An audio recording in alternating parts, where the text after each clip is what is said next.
Good morning, everybody. I hope you're having an amazing morning. Today is a beautiful, blessed, and glorious day that the Lord has made. And if you open your eyes today, then it is a beautiful, blessed day. No matter what you're going through, because as I always say, this is the book of your life. And eventually this chapter is going to close. No matter what you're going through, this chapter is going to close and a new, glorious, beautiful one is going to begin. And if you keep your eyes and heart and mind focused on Christ, He's going to see you into that next chapter with beauty and peace and glory. God is so good. Let's go. Today's word of the day. Oh my goodness, I'm losing my spot over here. Is coming out of Philippians chapter 1, verses 20 through 21. And it says this: I eagerly accept and hope that I will in no way be ashamed, but will have sufficient courage, so that now, as always, Christ will be exalted in my body, whether by life or by death. For to me, to live is Christ, and to die is gain.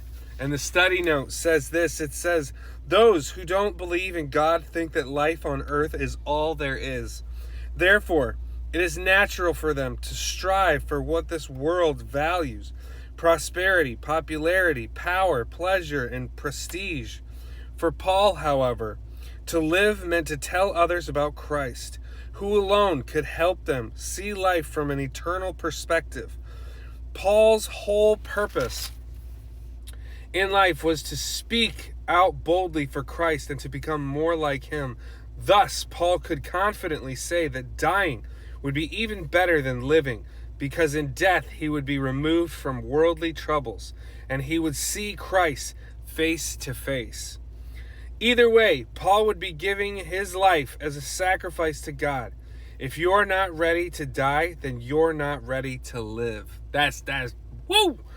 Make certain of your eternal destiny then, and you will be free to serve, devoting your life to what really counts without fear of death. Now, there's something that I just want to point out there. I want to remind you guys that Paul is writing this letter from a prison in Rome. He's writing to the Philippians from a prison in Rome. I just want to make that perfectly clear. Now, I don't want to take away from the message that we have here, but we got to think about that for a minute. And we talk about it so often on this page, how so often we get so wrapped up and so focused on the events and things around us going on that we struggle to forget the importance of keeping our eyes and heart and mind focused on Christ. This is what I always talk about when people ask me, how do I give control to God? How do I give control to Christ? You focus on Him. You pray. You stay in His Word. You stay focused on Him. And as long as you press into Him, you will keep your eyes focused on Him. It's easier to give your struggles and problems to Christ. Just like Paul did right here. As he's stuck in prison, he's trying to spread the joy of the gospel, which is exactly what we should be doing. If we're going through a struggle, if we're going through a problem, we should be focusing on spreading the gospel, spreading the word of God, helping others receive it so that they can receive salvation. This brings joy to our hearts. This brings joy to us because we've received salvation, right? We've received salvation. We have eternal salvation. Because I'm not really sure what happened to my audio at the end of that video, but regardless, I hope that message spoke to your heart. I hope that the Lord is speaking to you. As always, I highly suggest you go and read the entire epistle of Philippians. You guys, I hope you have an amazing day. God bless and go in peace.